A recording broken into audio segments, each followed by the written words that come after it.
Vous allez entendre dans un instant Pierre Auréfis, pionnier du spectacle vivant dans l'espace public, producteur de la Compagnie Royale de Luxe pendant 15 ans, puis créateur et directeur des Machines de Lille à Nantes, co-auteur avec François de la Rosière du Grand Éléphant de Nantes. Il présentait samedi 23 mai 2026 à la librairie Ombre Blanche son livre intitulé « Producteur de l'impossible, de Royal de Luxe aux Machines de Lille », coédité par les éditions Coiffard et Chantuserie.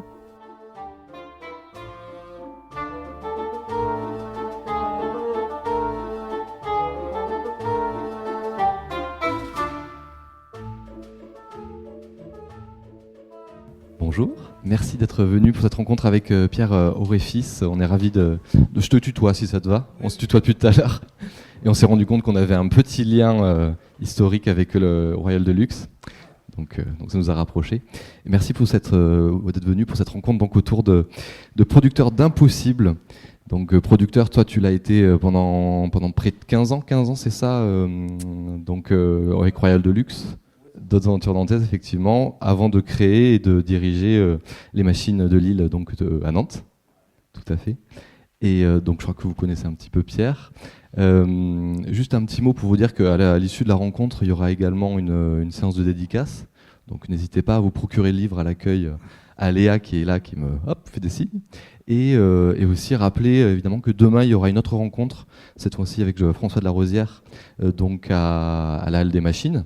Donc c'est à 14h, c'est ça ? Je crois que c'est ça. Oui, voilà, c'est à 14h. Ouais. Et un petit mot aussi pour dire qu'il y a un moment d'échange, donc n'hésitez pas à poser des questions. Et la rencontre est enregistrée aussi. Donc voilà, vous êtes au courant de tout. Voilà, Pierre, je te laisse prendre la parole. Bon, merci.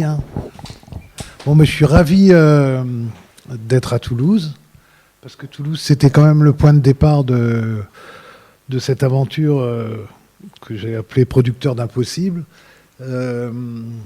Alors j'ai appelé ce livre Producteur d'impossible parce que à la fois c'était des choses qui peuvent sembler impossibles à bouger, à manipuler, à avoir les autorisations et tout, et en même temps aussi on s'est heurté au mur de l'impossible parce qu'on a eu un certain nombre d'échecs dans des productions, notamment la plus grosse c'est l'histoire de l'Arbre au Héron à Nantes, et donc je raconte aussi bien les histoires qui ont fonctionné que les échecs.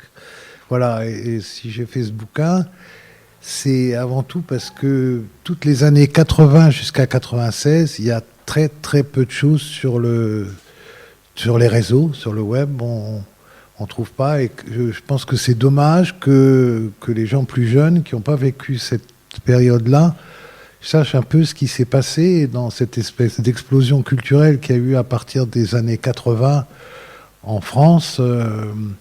C'est peut-être un bébé de mai 68 et de ces années où les choses se débridaient. Et puis les années longues et un ministère de la Culture qui voyait son budget doubler tous les 4 ans. Et donc, pas de mur de l'argent. Et quand on allait voir les DRAC, on leur disait on a un projet, on veut faire scène de rue à Toulouse. On leur demandait, je dis n'importe quoi, 10 000 euros. Ils disaient mais on peut vous en donner 20. Soyez...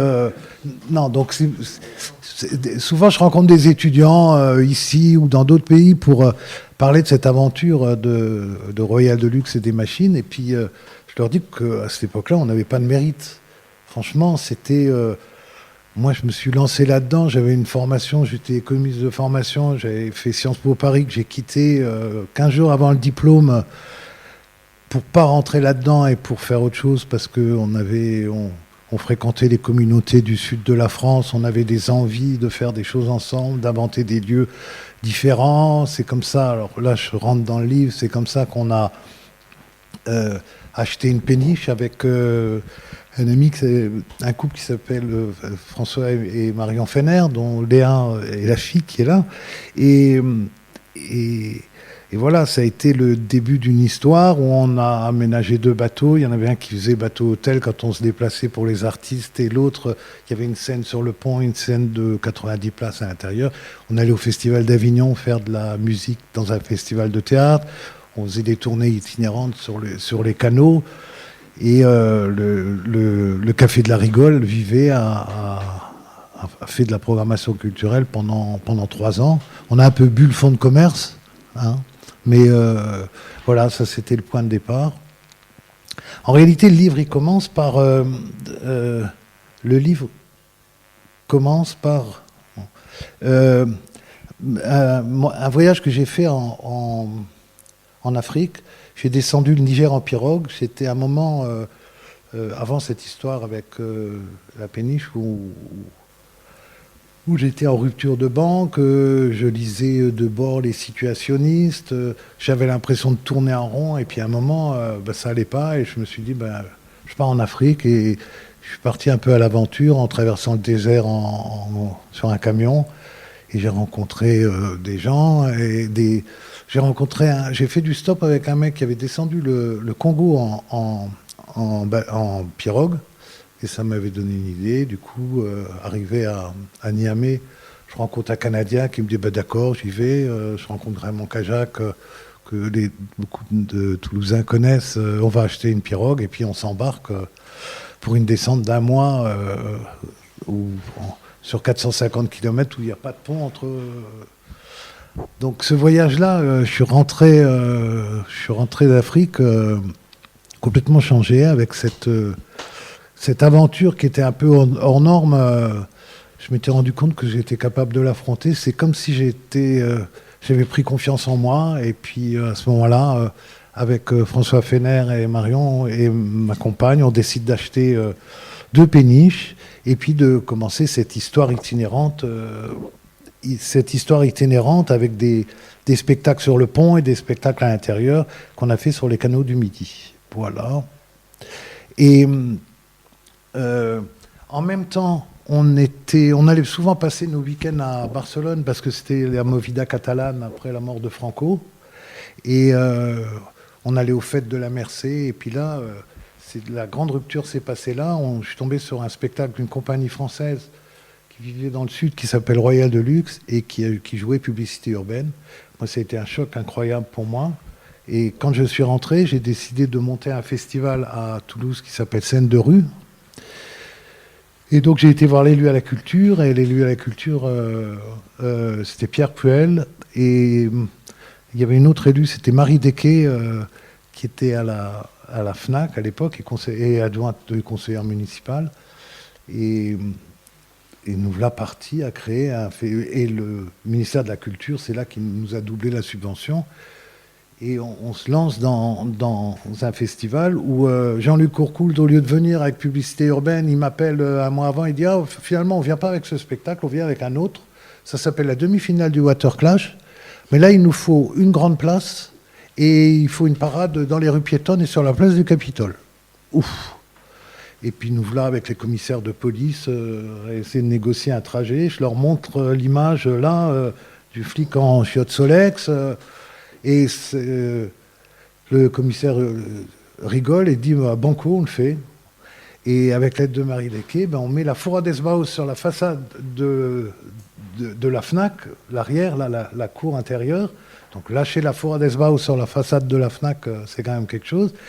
Et cette parade cette parade avec un vrai policier et 2 flics en chiottes Solex, avec un des combattants du Water Clash dans sa cage, et voilà, on embrase. Il y avait des milliers de personnes qui se sont rassemblées à la suite de la parade pour la demi-finale du Water Clash, et ça fait un carton. Du coup, l'année suivante, ça prend. On a fait une histoire, l'incroyable histoire d'amour entre un cheval et une péniche. On a pris une péniche et elle a navigué sur les boulevards. On l'a sortie de l'eau et le cheval recherchait la péniche. Enfin, il y a certains s'en rappellent de cette folie, et on a eu l'autorisation de faire circuler la péniche sur les boulevards. Le cheval allait au galop, un scaphandrier au galop sur un cheval. Et voilà, c'est une histoire qui se déployait sur 3 jours. Et à la fin, ça a fini au Pont Jumeau par un grand spectacle où le cheval rencontrait, le scaphandrier rencontrait la péniche. Ça s'appelait aussi les grands mammifères. Voilà. Et puis l'année suivante, Jean-Luc était parti dans un cycle sur la violence. Et où il y avait des voitures, on arrachait les moteurs des voitures en plantant des pinces de chapiteau dans le macadam, en attachant un gros camion devant, en mettant une chaîne autour du moteur, et le camion démarrait, il arrachait le truc, alors qu'il y avait deux femmes en tenue, deux femmes à l'intérieur de la voiture, un couple à l'intérieur de la voiture en tenue de soirée. Donc c'était quand même une période violente du Royal, et on avait demandé à la ville de nous libérer tout le parking qu'il y a en haut qu'il y avait, ouais. Mais c'est comment ça, hein, là où il y a le tram maintenant qui monte, le grand parking dans la montée, enfin peu importe, toujours est-il. Ouais. Toujours est-il que les gens, évidemment, ils pensaient qu'il y aurait 1000 personnes, il y a eu 7000 ou 8000 personnes, et les gens, pour voir, ils sont montés sur le toit des bagnoles. Et il y a eu 25 voitures qui ont eu le toit enfoncé, donc du coup des plaintes à la mairie, et là, le courrier du maire a fait que les élus les plus conservateurs ont dit il faut arrêter ces conneries, et puis du jour au lendemain, on nous a dit c'est terminé. On arrête scène de rue et on n'aidera plus le Royal. Du coup, le Royal a pris la décision pour la campagne suivante de soutenir le candidat socialiste qui a été battu. Et comme il a été battu, on est parti à Toulouse. On est parti à Nantes. Mais ce que ne savait pas la ville de Toulouse, c'est qu'on avait une commande du Festival d'Avignon d'Alain Combec pour créer la véritable histoire de France. Et c'était quand même virer une compagnie de théâtre qui était à ce stade-là de son développement, c'est une vraie erreur. Et moi, ce que j'avais apprécié, c'est que 15 ans après, Dominique Baudis, quand il a quitté la mairie de Toulouse, un journaliste de la Dépêche lui a demandé quels étaient ses plus grands regrets. Il a dit, un de mes plus grands regrets, c'est d'avoir laissé partir le Royal de Luxe. On n'avait pas compris ce qui se passait, et c'est vraiment une erreur. On n'aurait jamais dû faire ça. Bon, ça m'avait quand même fait plaisir qui est ce retour-là, parce qu'après, il y a eu la véritable histoire de France, le Péplum, Cargo 92. Ils se sont bien rendus compte que laisser partir une compagnie comme ça, c'est une connerie. Enfin, bon, voilà. Donc, cette histoire-là du Royal, je l'ai quitté en 98, on a joué dans 42 pays différents.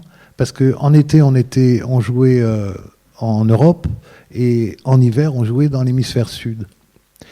Et comme on était léger, pour l'AFA, qui est le bras armé du ministère des Affaires étrangères pour la culture, qui gère aussi les alliances françaises et les services culturels des ambassades, on s'est rendu compte qu'on était devenu un peu un outil diplomatique. Dès qu'il y avait un problème dans des pays un peu où il y a peu de structures de grands théâtres, et dès qu'il y avait des trucs compliqués, ils nous envoyaient en Russie jouer. La première année où il y avait Gorbatchev, on a été joué au Maroc, on a fait une grande tournée au Maroc, et on a passé 6 mois dans l'Atlas à construire un spectacle. On a joué dans les souks au moment où la France était en guerre avec la Libye, et que le seul pays avec qui elle pouvait encore parler dans le Maghreb, c'était le Maroc. Enfin, il y a toute une série on a été joué en Amérique latine 1 mois après le référendum où Pinochet avait été viré du Chili. Cargo 92, c'était une représentation de la culture française, et donc on a été envoyé, le Cargo 92 est parti avec la Mano Negra, Philippe Découfflé, Philippe Gentil. On est parti faire le tour toute la façade atlantique de l'Amérique latine. Voilà, donc c'était béni pour nous, parce que aller à l'étranger comme ça, comme il n'y a pas de recette publique, l'AFA prenait en charge les voyages, les hébergements, les voyages et les cachets. Et donc, et eux, on a fait le tour du monde. C'est comme ça qu'on a joué tous les hivers. Et ça, c'est des grands souvenirs. Après, on a lancé Cargo 92. Après le succès de la véritable histoire de France. Et puis ce truc absolument incroyable, c'est quelqu'un qui m'a dit, ça fait penser à Mark Twain qui qui dit ils ne savaient pas que c'était impossible, c'est pour ça qu'ils l'ont fait. On s'est lancé dans une histoire où il fallait acheter un cargo, c'était quand même quelques dizaines de millions d'euros. Il fallait, il y avait 124 comédiens en tournée pendant 6 mois. Enfin, vous imaginez, il y avait tout le matériel du Royal, de la Mano Negra, de toutes les compagnies qui étaient dans une cale du cargo. Et dans l'autre cale, on avait construit une rue de Nantes avec un bar, un café, et puis... Voilà, on était en mission diplomatique en Amérique latine. Ça a été très compliqué à fabriquer parce que, je parle de production là, parce que les ambassades, eux, ils y croyaient pas du tout. Et puis, on se rendait compte que chaque fois qu'on était accueillis, il y avait un truc où tout le monde rigolait. C'était l'attaché culturel, le conseiller culturel de l'ambassade de France au Brésil supportait pas cette histoire. Et il envoyait comme message pour annoncer notre venue dans les différentes villes, toujours le même, vous allez recevoir en mission, messieurs, Orifice et Courcu, c'était Orifice et Courcul, péniche de l'embouchure, péniche de l'embouchure à Toulouse. Et on se demandait pourquoi les gens riaient à chaque fois. On a compris après, c'est juste pour vous dire à quel point on n'était pas aidé par les services... par le haut des services diplomatiques français. Et puis finalement... ça s'est complètement débloqué parce que Philippe Découfflé a fait l'ouverture des Jeux Olympiques d'Albertville au mois de janvier et que le bateau partait au mois d'avril, ou mars. Et le succès planétaire de Découfflé a fait que les choses, au dernier moment, sont retournées. Mais le cargo était déjà acheté, puisqu'on l'avait acheté en novembre ou en septembre l'année d'avant. Mais les services diplomatique français, le réseau, s'est mobilisé pour organiser la tournée à partir du succès de Découfflé. Et donc là, toutes les portes étaient ouvertes, toutes les alliances françaises d'Amérique latine voulaient que le roman photo vienne là, que Découfflé vienne là, voilà. C'est marrant à raconter, j'ai pensé que c'était utile à raconter parce que ça décrivait quand même la réalité de ce que pouvaient être les circuits...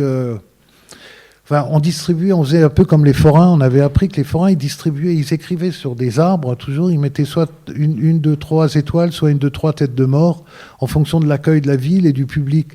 Et nous, on faisait pareil pour les postes diplomatiques. On leur donnait soit des étoiles, soit des têtes de mort, en fonction de la qualité de l'accueil, de leur coopération. Voilà, c'était...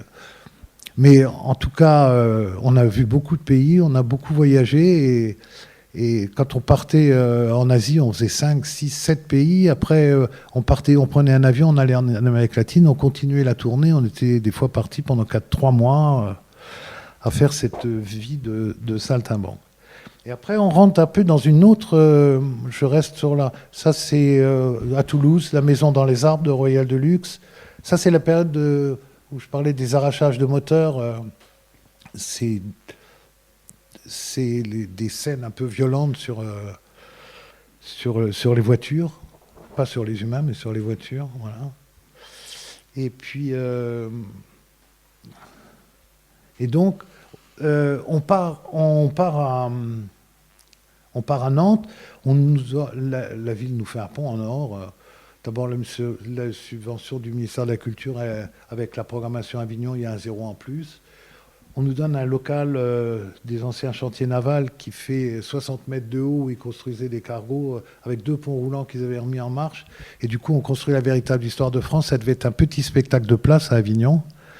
Mais comme on avait un grand local, on a fait un grand spectacle parce que la boîte est grande, on ne s'est pas limité. Et quand on est arrivé à Avignon, on a dit à Alain, écoute, les camions étaient arrivés avec le livre.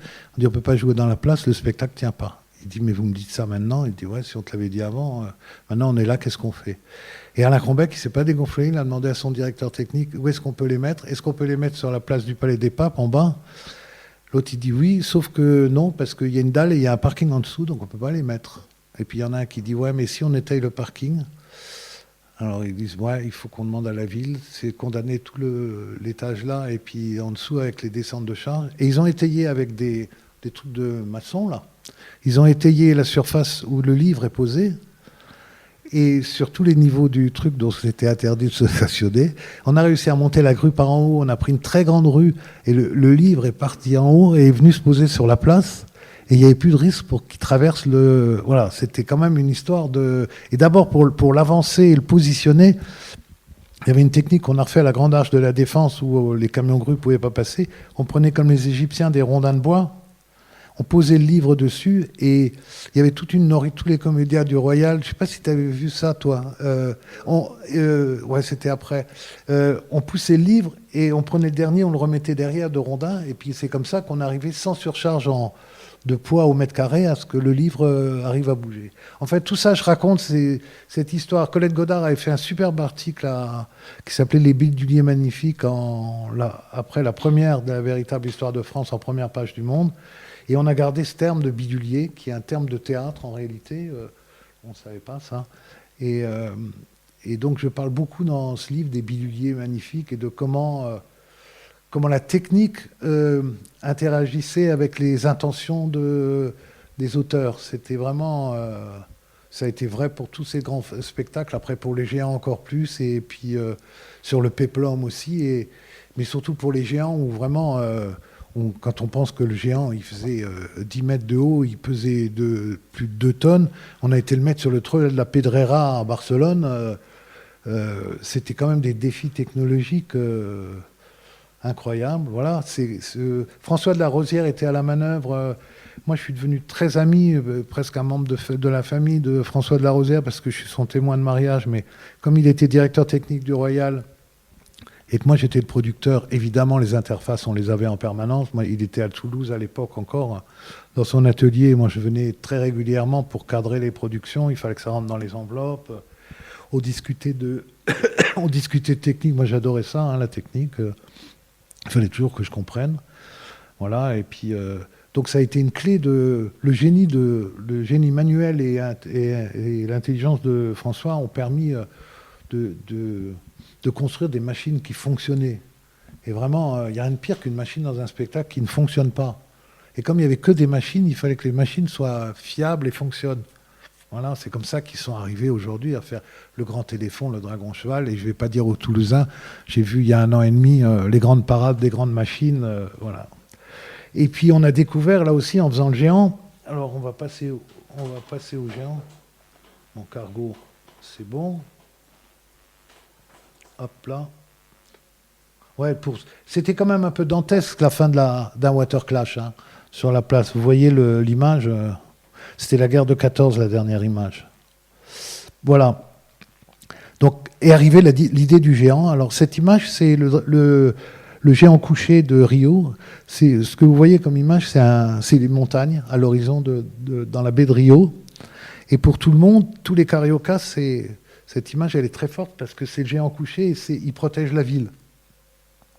Et les gens qu'on connaît, avec qui on traîne nos producteurs brésiliens, quand on était pour Cargo, ils nous racontaient cette histoire de légende. Et alors du coup, avec Jean-Luc et François, on dit mais putain, nous on va faire un spectacle sur un géant, on va le commencer, le premier on va le créer à Rio, et on va le mettre debout, et on va le faire marcher dans la ville. Oh, putain. Et puis El Globo nous aidait parce qu'ils étaient partenaires. El Globo, ils ont fait un super boulot. C'était la plus grosse chaîne. Vous voyez ce que c'est un peu. C'est la plus grosse groupe de presse brésilien. Ils publient des millions d'exemplaires de leurs journaux au Brésil. Ils étaient partenaires de Cargo 92, donc ils nous avaient vachement aidés. Là, ils ont dit, on va vous aider, on va faire le mythe du géant, on va le faire à Rio. Et puis ça a été compliqué, et au dernier moment, ils ne l'ont pas fait. Et à ce moment-là, on était en pourparlers avec Le Havre, un directeur très dynamique du Havre qui s'appelle Alain Miglianti, et il a dit, si Rio ne veut pas le faire, Le Havre va le faire. Oh, putain, lui, ouf. Bon, d'accord, tu vas le faire, mais c'est compliqué. Il dit, pas de problème. Mais ça va être cher, pas de problème. Bon. Et en avant, donc on avance, voilà. On avance sur ça c'est le géant sur la Pédrin. Et du coup, on fait le premier géant, et la ville c'est devenu une folie dans la ville du Havre. La vie s'est arrêtée, et c'était des dizaines et des dizaines de milliers de personnes qui attendaient le réveil, les enfants des écoles qui criaient « Réveille-toi, réveille-toi ». Et ça fait une bombe, ce spectacle, mais vraiment, C'était Ruffnac à l'époque, le maire, un maire très bien d'ailleurs, un maire de droite, mais très bien, qui avait vraiment envie de comprendre ce qui se passait. Et puis, il fait partie de ces rares hommes politiques, quand il pose une question, il écoute la réponse. Et il y en a eu quelques-uns comme ça, où vraiment ça l'intéresse. Il veut comprendre ce qui se passe. Et il veut savoir si tout se passe bien, s'il est... Voilà, c'est quand même des bonnes conditions. Il y avait Bousquet aussi à Nîmes, comme ça, c'est marrant. Moi, j'étais de gauche comme un phoque toute ma vie. Mais alors, les deux maires qui nous ont le plus aidés, c'est Bousquet à Nîmes, où on a fait tous nos spectacles dans les arènes de Nîmes, et qui était un maire de droite, et Ruffnac, un protestant un peu froid, mais passionné à l'intérieur, enfin, un mec super. Il avait comme adjoint Philippe, voilà, qui était le premier adjoint de Ruffnac. Mais voilà, donc, mais ça, je voulais le dire parce qu'on a bossé avec toutes les villes, hein, et la couleur politique, elle n'a rien à voir avec l'efficacité. Voilà. C'est tout, c'est simplement... je pense que tout ça, c'est des bébés des années 68 où la société, elle s'est ouverte, mais elle s'est ouverte de tous les côtés. Hein. Même s'il y a eu des excès, et puis après la droite est revenue, après mai 68, ça a infusé dans les années 70, notre génération, moi j'ai 72 ans, on est vraiment les fruits où la société elle a craqué, mais pas sur les modes de vie, sur la culture, et nous on a surfé là-dessus. Aujourd'hui, c'est beaucoup plus difficile parce que avant il n'y avait pas de barrière Vauban, on côtoyait le public. Aujourd'hui, une parade. Moi, je me rappelle des comédiens de Barcelone où tout le monde, il y avait des pétards partout. Les gens, ils mettaient pas des chemises en nylon parce qu'ils savaient que. Et puis, aller au milieu des artistes. Aujourd'hui, les comédiennes, s'ils sont venus.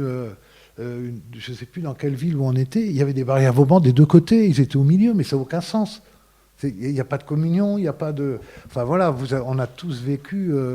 donc il y a un repli sur le tout sécuritaire qui fait qu'aujourd'hui, c'est vachement compliqué, parce qu'il y a un blessé, comme les médias, ils font plus que des faits divers, enfin ils commencent toujours les journaux par des faits divers, on ne peut pas se permettre d'avoir un... Voilà, et donc je pense que ce témoignage est important pour dire que... Mais avant, il y avait une liberté de créer qui était plus grande, plus totale. Maintenant, le monde, il évolue comme ça.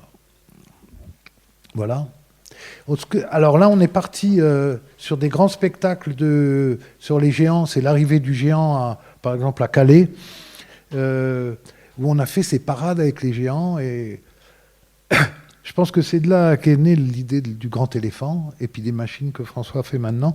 C'est qu'on s'est rendu compte que le public, quand il suit des grandes marionnettes comme ça, d'abord dans toutes les civilisations du monde, il y a des parades où des gens suivent, que ce soit pour des enterrements ou pour des fêtes joyeuses, les gens suivent des grandes marionnettes.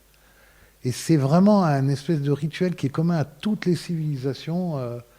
Et on s'est rendu compte qu'en réalité, le fait de suivre des marionnettes comme ça, avec une espèce de fascination, c'est que les gens, d'abord, se sentent faire un autour de la marionnette et déportent leurs yeux et leur regard au niveau du regard du géant, c'est-à-dire 15 mètres, 10 mètres plus haut. Et du coup, ils ont une vision de la ville et de l'ensemble qui forme avec les autres participants, qui est unitaire et qui les élève. Ils voient la ville autrement, ils la voient avec les yeux du géant. Et donc il y a une fascination, et donc on peut faire marcher des gens pendant des kilomètres derrière une grande marionnette comme ça, avec de la musique et tout, mais il y a une fascination pour ces déambulations qui sont des fois presque religieuses. Et ce truc, il est vachement fort. Quand on a dit qu'on faisait un éléphant à Nantes, les gens ils se sont dit, mais les gens ils vont venir voir l'éléphant une fois, puis c'est bon. Eh ben non. Les gens, quand l'éléphant il part en marche, mais les gens ils l'accompagnent. Et c'est incroyable parce que des fois, ils l'accompagnent à l'arrière, enfin, ils vont devant parce qu'il arrose, il y a les oreilles qui bougent, les yeux qui bougent, ils le regardent comme s'il était vivant. Et c'est toutes les grandes marionnettes que fait maintenant François. C'est hypnotique. Moi, j'étais là il y a 1 an et demi, en novembre 2024, je crois, quand il y a eu les grandes machines. Puis après, j'ai été à Calais. Voilà, je retrouve exactement les mêmes émotions que dans les grandes parades qu'on faisait à l'époque du Royal. Mais je pense que ça unit, il y a quelque chose qui unit les gens dans ces déambulations. Voilà. Voilà, ça c'est la parade de retour d'Afrique, parce qu'on a passé 6 mois à créer je crois qu'il y a une image là, à Foulou, au nord du Cameroun, dans une région où on ne peut plus aller maintenant et où les gens ont été massacrés au sud du Nigeria et au nord du Cameroun, avec Boko Haram. Donc on était en plein dans cette région, mais 10 ans avant. Hein. Donc c'était très calme et très, très beau. Voilà. Et on a fait des parades avec ces géants. Mais alors là, en Afrique, se balader avec un petit géant qui marche, avec les yeux qui bougent, et à qui on donne à manger, mais c'est complètement hallucinant. Hein. Alors là, il n'y a pas de mots pour raconter ce qui se passe avec le public et avec les enfants. Quand on relève et qu'il ouvre pour la première fois les yeux et qu'il se met à marcher, c'est des souvenirs absolument incroyables. Voilà. Ça, c'est la parade de retour d'Afrique avec les machines à musique. Ça, c'est le petit géant noir. Une autre fois, on avait créé le petit géant noir en Afrique. Ça, c'était à midi sur les grandes places des villes. On faisait, tous les comédiens et tous les participants, on était 140, on faisait une grande, énorme table avec le petit géant, le grand géant derrière, des barrières, et tout le public qui nous regardait manger. On avait l'impression de repas moyenâgeux où on était au cœur de la ville et puis on mangeait tous sur la place de la cathédrale.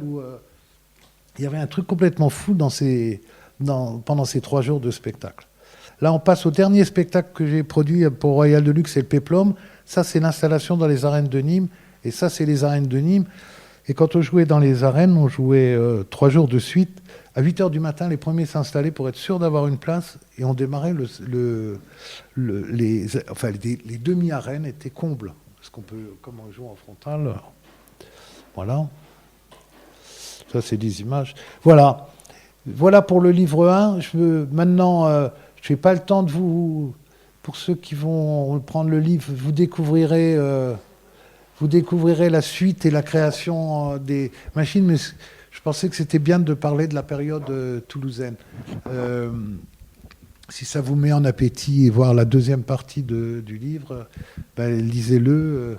Je pense que c'est là aussi où on raconte l'échec de l'arbre. Ça fait trop longtemps que je parle, non ?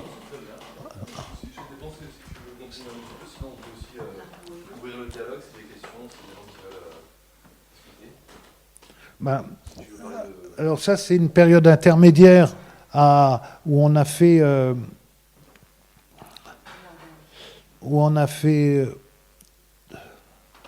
ça, c'est des interventions plus plastiques. C'est avec le FUN, qui est toulousain. J'avais travaillé avec eux à Anvers. On avait fait des jardins flottants avec une ferme, des vaches, et puis les gens parcouraient dans des barques. Et puis, comme c'est des bonimenteurs, un peu, le FUN, ils racontaient toute la vie, une vie imaginaire de cette ferme. C'était un super spectacle à Anvers. Ça, c'était à Paris, devant l'église... devant les deux magots. Ouais, Saint-Germain-des-Prés, voilà. Ah, pardon. Voilà. C'est des jardins qui s'installent, des jardins potagers partout, et puis ils doublent tous les jours, jusqu'à envahir complètement sur 1,5 hectare. C'était fait dans le cadre de... C'était Stéphane Lissner qui avait fait ça. Il faisait un festival à Paris, et on avait joué devant le Louvre avec la véritable histoire de France, et après le FUN est venu jouer à Paris. Printemps du théâtre ou coup de théâtre dans l'Hexagone ou un truc comme ça. Printemps du théâtre, ouais. Merci Régis de m'aider. Hein. Voilà. Et ça c'est l'île Feydeau, c'est une ancienne île avec les comblements. Il n'y a plus la Loire qui coule, maintenant c'est des routes. Et les Nantais ils sont orphelins du passé maritime de la ville. Avant il y avait 9 îles, maintenant il n'y en a plus qu'une ou 2. Donc tout a été comblé entre 1914 et 1935. Et donc, un peu pour rappeler le passé maritime de la ville, avec le service des espaces verts, qui est très très dynamique à Nantes, on a fait venir 38 camions de terre, on a remis le niveau, et on a enfoncé les bateaux. C'est pas comme sur les ronds-points où les bateaux sont en hauteur, on les a tous enfoncés jusqu'à leur flottaison, et on a fait envahir par du végétal, et on a laissé ça. Alors, on avait pris... une grue du port, une vieille grue du port du 19e. Et comme les marins-pêcheurs, ils avaient changé tous leurs filets de pêche et tout l'accastillage des bateaux pour des trucs réglementaires, ils nous ont donné le port du Croisic, tous leurs vieux filets et tout. Et donc on avait constitué un vrai port fluvial. Ça, c'était les week-ends. Vous voyez, il y avait de la musique sur les bateaux. Voilà quelques détails. Il y avait un carlet, il y avait la grue, il y avait les filets de pêche sur le quai. Ça, c'est le dessin que François de la Rosière a fait, la projection de l'implantation des bateaux. Et 4 ans plus tard, 5 ans plus tard, on a fait l'effet miroir de l'autre côté, sur l'ancien cours qui avait été comblé de l'Erdre. Sur le bassin, on a fait flotter les végétaux là, sur l'eau. Et voilà, ça donne ça, avec un comédien, Didier Gallo-Lavallée, qui habitait là-dedans et puis qui faisait des interventions régulières. Voilà. C'était complètement végétalisé. On a reconstruit un bateau lavoir, exactement comme à l'époque. Ça, c'était Didier Gallo-Lavallée avec un petit moteur électrique derrière le tronc d'arbre qui tirait un petit orchestre qui passait devant le public. Voilà. Et ça, vous voyez le bassin, comme il était... Voilà le bassin à l'origine. Le bassin à l'origine, c'était complètement minéral. C'est un lieu que personne ne regardait. Et cette installation, on l'a fait en 2009. Elle est toujours existante. Les végétaux sont toujours là. Le bateau lavoir est toujours là. Et le maire a décidé de la garder. Ça, c'est un truc qui m'a fait vachement plaisir parce que... Ça, je ne vais pas m'attarder là-dessus. C'est un projet avorté où on a beaucoup, beaucoup travaillé. C'était la Belgique qui avait commandé, qui voulait être port d'attache d'un bateau théâtre qui fait le tour de l'Europe. Et c'était financé à 80% par la Belgique, par les Flamands. Et puis la ville de Nantes, la ville de Saint-Nazaire, une ville au Danemark, une ville en Norvège, voilà. Et il y avait un patio andalou dans une cale et un théâtre à l'italienne dans l'autre, voilà. Et puis le projet, le ministre a changé, le ministre suivant a dit je laisse tomber cette connerie là, on va pas faire ça. Et du coup, le projet s'est arrêté.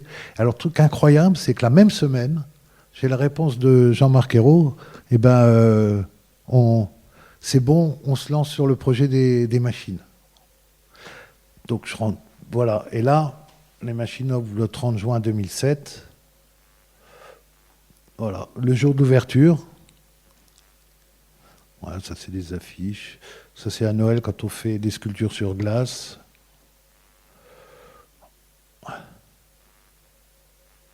Voilà, une danseuse dans une boule à neige. Les concerts, parce que ces nefs, on les garde vides, mais c'est un lieu, il y en a pas mal qui connaissent ici. On peut mettre 6000 personnes, et c'est le plus grand parapluie d'Europe, parce que c'est couvert. Il y a un bar qui fait 100 mètres de long, et on peut faire des concerts. Voilà, et donc on fait le printemps des nefs, l'été indien, Noël aux nefs, et maintenant Nantes Maker Campus. Ces grandes manifestations se font, donc il y a une quarantaine de soirées dans l'année et il y a 70 groupes qui passent aux machines. Je suis devenu depuis un spécialiste de la musique du monde, parce qu'avec mon ami Patrick de Grotte en Belgique, qui dirige le festival Le Sphinx et le festival d'été de la ville d'Anvers, je suis dans un réseau du nord de l'Europe et on se balade beaucoup au Maroc, dans les pays... Dans des musiques, beaucoup de musique arabe, mais aussi de la musique indienne, la musique sud-américaine, voilà, la musique du monde, on va dire. Ça, c'est François qui joue la ménagerie mécanique. Vous voyez, c'est quand même un sacré outil. Voilà un concert. Ça doit être le record. Où on s'est fait engueuler par les pompiers parce qu'on a dépassé les 10 000 ou les 8 000. Voilà. Ça, c'est des battles entre... Ça, c'est l'orchestre des producteurs de porc du Groland contre les anciens Mano Negra qui on faisait des battles avec le public à l'applaudimètre qui les uns jouaient, après les autres jouaient. Et c'était Christophe Salingro, le monsieur loyal, qui était à la fois le chanteur d'un groupe. Il était l'arbitre, mais vous vous rappelez tous de Christophe Salingro, entre autres le Groland, mais surtout assistant metteur en scène de Découflé. Voilà. Et puis là, on rentre... Ça, c'est le carrousel des mondes marins, avec l'éléphant. Là, on a reçu l'award de l'attraction la plus originale au monde pour 2014 de l'association de tous les grands parcs d'attractions du monde. Et on a été aux États-Unis et on a loué des costumes avec François pour recevoir le T-Award. C'est l'attraction la plus originale de l'année. Cette année-là, on l'a eu parce qu'on empile 4 manèges l'un au-dessus de l'autre dans le carrousel des mondes marins. Donc c'est un objet forain absolument unique. Voilà. Ce qu'on a de bien, c'est que chaque fois que François construit une nouvelle machine, comme il l'a construit à Nantes, on a droit aux essais. Donc on voit avant tout le monde les parades du Minotaur, de Longmont. Voilà, chaque jour où Longmont sort à Nantes. Ça, c'est Burning Man. Parce que Burning Man, on a créé une manifestation qui s'appelle Nantes Maker Campus. Et Nantes Maker Campus, on a réussi à avoir le parrainage de Burning Man. Et du coup, la directrice de Burning Man est venue à Nantes Maker Campus, elle a vu et elle m'a invité, moi et ma femme, à venir à une édition de Burning Man.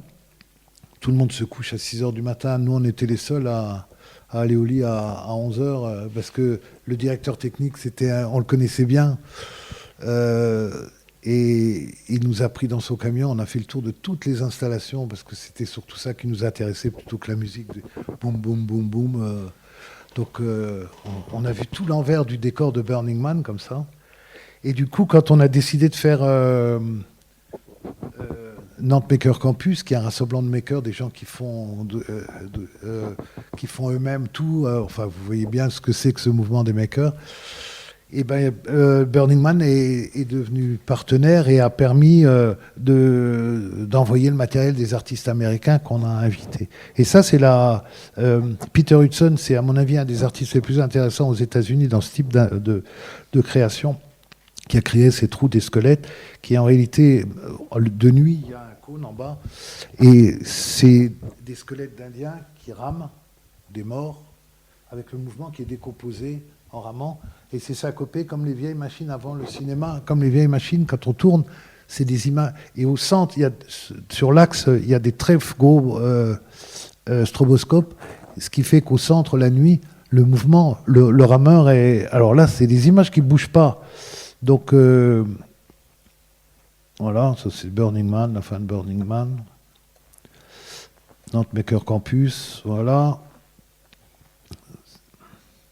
Je passe vite. Voilà. Ah ben voilà, je crois. Voilà la roue, ouais. Elle a été à la Villette après. Elle est restée un mois à la Villette. Mais voilà l'image. Vous voyez l'image stroboscopée, alors on ne s'en rend pas compte. Avec l'œil, ça fonctionne à fond. Hein. Et truc incroyable, ils l'ont laissé pendant 10 jours, ils sont partis quelque part et ils sont revenus pour démonter le truc. Et il y a des oiseaux qui ont fait leur nid dans le thorax d'un des squelettes. Truc absolument incroyable. Ça nous a émus tous de se rendre compte qu'il y a un oiseau qui a fait son nid à la place du cœur du squelette. Voilà, bon. C'est une petite histoire, mais voilà. Et là, on rentre dans l'arbre héron. Je pense que je ne vais pas vous en dire beaucoup, parce que si on commence là-dedans... Voilà. Je vais m'arrêter là. Si vous voulez voir la suite, vous l'aurez dans le livre. J'ai été un peu bavard. Ouais. Bon, ben voilà. Maintenant, si vous avez des questions, c'est le moment. Hein. Tu as parlé du divorce avec Toulouse. Et là, pendant les dernières élections municipales, on parlait de Nantes avec des difficultés d'accord avec la maire qui a été réélue d'ailleurs. Johanna, ouais. Et voilà, donc ça engendra peut-être le livre 2, peut-être sur le livre 2, s'il n'est pas fini. Mais qu'est-ce qui, c'est possible que François quitte... Est-ce que les machines vont venir à Toulouse toutes? Non, les machines, elles resteront... Le carrousel des mondes marins et l'éléphant, s'il est bien entretenu, dans un siècle, il fonctionne toujours. C'est comme à Tibidabo, il y a des manèges en bois qui ont un siècle et demi. S'ils sont bien entretenus, ça fait partie du patrimoine matériel des villes. Donc, il n'y a pas de souci pour le carrousel des mondes marins et pour le grand éléphant. Par contre, la galerie des machines, où il y avait tous les animaux de la galerie, là, ça fait 5 ans qu'ils n'ont pas remis une nouvelle machine, alors que nous, on remettait toujours une nouvelle machine tous les ans pour que les Nantais reviennent. Alors du coup, les Nantais, ils ne reviennent plus. Il n'y a plus que les touristes qui viennent. Il y a des travaux en ce moment à cause du pont, là. Vous avez dû en entendre parler de ce pont qui n'arrivait jamais, là, à Nantes. Et du coup, il n'y a plus de bar. Donc s'il n'y a plus de bar, il n'y a plus de lieu de vie. Je ne sais pas s'ils vont le reconstruire après. En tout cas, c'est un peu... Il y a toujours du monde. Sauf qu'on a atteint à un moment 850 000 visiteurs par an et aujourd'hui ils sont à 600 000. Donc il y a 250 000, à mon avis, c'est beaucoup des Nantais qui viennent moins. Heureusement, ils ont gardé les programmations culturelles parce que ça, les jeunes se l'approprient et donc on garde un lien avec ce lieu des machines parce qu'on est en pleine ville. Hein. Pour ceux qui ne connaissent pas, on est au cœur de la ville. Le Nantes historique, c'est le quai de la Fosse et c'est en face du quai de la Fosse, c'est l'endroit le plus central de la ville hein, et le plus historique. Donc voilà, alors donc on est en procès avec eux parce que quand ils ont arrêté l'arbre au héron, eh ben, la machine, elle s'était mise il y avait déjà eu 7 millions de dépensés et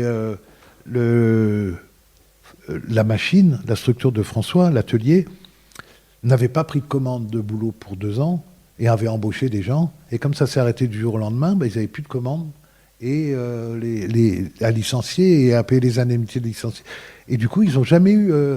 la ville, elle a considéré que c'était normal. Donc là, ils viennent de les attaquer en justice parce qu'ils ne tueront pas. Enfin, ils sont sûrs de se faire condamner pour je ne sais pas combien de centaines de milliers d'euros ou si c'est 1 million d'euros, mais au moins pour que l'annulation tardive, incompréhensible d'ailleurs, mais tardive, sans indemnité, fasse pas couler l'entreprise, la machine, ça la met en grand danger. Donc ce procès, je pense qu'ils vont lâcher. Il n'y aura peut-être pas de procès parce qu'ils vont se dire, bon, on est d'accord. Mais donc on les a menacés. Je crois que dans une semaine, s'ils ne donnent pas de réponse, on va en justice. Et puis, il y a un autre procès que les auteurs font parce qu'ils ne payent pas les droits d'auteur des machines qu'il y a dans la galerie. Voilà. Donc il y a une bataille juridique. Mais la bataille juridique, elle montre à quel point on en est arrivé de non-communication et qu'il n'y a plus rien de nouveau et que les choses partent un peu en couille. Il y aura toujours du monde qui ira à l'éléphant et au carrousel, mais par rapport à la dynamique qui avait été créée autour de machine, c'est une mort lente. Et assister à une mort lente, pour nous, c'est difficile. Hein. Voilà, maintenant j'en ai fait... François, il est dans une dynamique où il dit, mais moi je ne vais pas rester à Toulouse. Je ne vais pas rester à Nantes. Donc, voilà, donc je sais qu'il y a des propositions et qu'il y a des villes il y a plein de villes qui ont des grandes friches industrielles, d'établissements qui ont fermé, qui sont en attente de... Et donc, c'est pas du tout impossible qu'ils reviennent. Et je pense que s'il part, c'est pas pour aller dans le nord, c'est plutôt pour venir dans le sud. Voilà, maintenant, je sais pas où il ira. En tout cas, le débat, il est là. Donc voilà, c'est une histoire triste pour nous. Moi, je l'ai dirigé, je l'ai mis en route. J'ai mis en route les machines et je l'ai dirigé pendant de 2006 pour la préfiguration en 2023, voilà, on l'a amené au top de ce qu'on pouvait faire. Maintenant, c'est un peu dur parce qu'on est spectateur. Enfin, voilà, ça m'attriste, c'est tout. Ça m'attriste parce que c'est du gâchis et c'est du gâchis politique et c'est la pire forme de désert. Et tout ça parce que alors, j'espère que je ne heurte personne, mais la composante écologique de Nantes, elle est quand même un peu particulière. C'est que pour eux, faire venir des touristes à Nantes, c'est alourdir le bilan carbone de la ville. Et puis, il ne faut pas faire venir de ce qu'ils disent. Ouais, les gens viennent des États-Unis à Nantes, comme s'ils venaient à Nantes, ils vont à Paris, et puis après, ils vont au Puy du Fou, ils s'arrêtent, ils vont aux machines. Mais ils disent qu'on alourdit le bilan carbone de la ville, et c'est pour ça que le projet de l'Arbre au Héron s'est pas fait, à cause de l'accord politique avec les Verts. Voilà, c'est l'ennemi, c'est l'attractivité de la ville.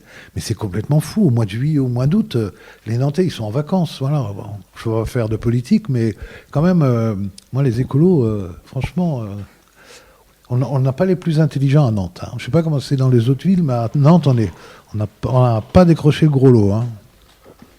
Voilà. Voilà pour les écolos. C'est fait. Voilà. Si François part, voilà, ça sera. Soyez pas étonnés. C'est parce que bon, ça fait 6 ans que je travaille dans le milieu culturel à Toulouse, et quand toi, là, tu l'as très bien exprimé, tu parles de la culture dans les années 80, en tout cas du financement des projets culturels et artistiques. Moi, ça me paraît complètement un mythe. Parce qu'aujourd'hui, pour demander 5 000 €, on doit remplir des papiers dans tous les sens, tout ça, et on n'est pas sûr de les avoir. Finalement, on a 3 000 €, on est content. Et le deuxième point aussi, c'est le côté, ce que tu as très bien expliqué aussi, sécuritariste, quoi, qui fait qu'il y a des projets, évidemment, aujourd'hui, pour avoir une buvette sur un parking, ça devient plus compliqué. Il y a la sécurité, l'ordre public, le risque d'accident, et il y a un autre truc, c'est tout ce qui est juridique. C'est que c'est la ceinture et les bretelles sur... Il y a un problème qui nous empoisonne en permanence, c'est que François, on est co-auteurs tous les deux, François dessine, on décide des machines qu'on fait, ensuite elles passent dans les mains de dessinateurs, François qui dessine très bien, de sculpteurs et tout, et c'est des œuvres. Et donc pour ça on travaille avec des artisans, hein, il y a de la sous-traitance, et c'est impossible de coller aux règles de la commande publique, parce qu'on ne peut pas aller chez le moins-disant. Quand un sculpteur il sculpte du bois ou du marbre, il ne va pas aller acheter le marbre le moins cher. Il va aller acheter celui qui convient le mieux à l'objet. Pour tout, c'est la même chose. Donc tu peux pas faire d'appel d'offres. Et ça, on leur explique. Ils disent, ouais, mais alors qu'il y a des lois qui permettent de le faire. Ouais, mais bon, après, il y a le risque. La Cour des comptes régionale vient de dire que c'est des copains qui se passent des... Mais on dit, mais c'est pas des copains, c'est des sous-traitants. Oui, mais après, comment vous les privilégiez ? C'est les meilleurs. Ah oui, mais c'est les plus chers, donc c'est l'argent du contribuable. Et là, on se dit, mais c'est pas vrai, mais putain, mais c'est... Mais tu vois un artiste se dire, je vais prendre le moins cher, tant pis, il casse, c'est pas grave. Enfin, je sais pas si j'explique bien la problématique, mais c'est complètement incroyable. Tu peux pas faire des appels d'offres quand tu crées avec des sous-traitants, c'est pas possible. Mais même sur les peintres, la peinture, la qualité, comment elle est appliquée, comment sont faits les vernis, est-ce que les gens ils respectent la météo, si c'est trop humide, pas assez humide, tu fais confiance à des gens, il y en a d'autres pour prendre le marché, ils cassent les prix et puis la peinture elle tient pas, enfin voilà quoi.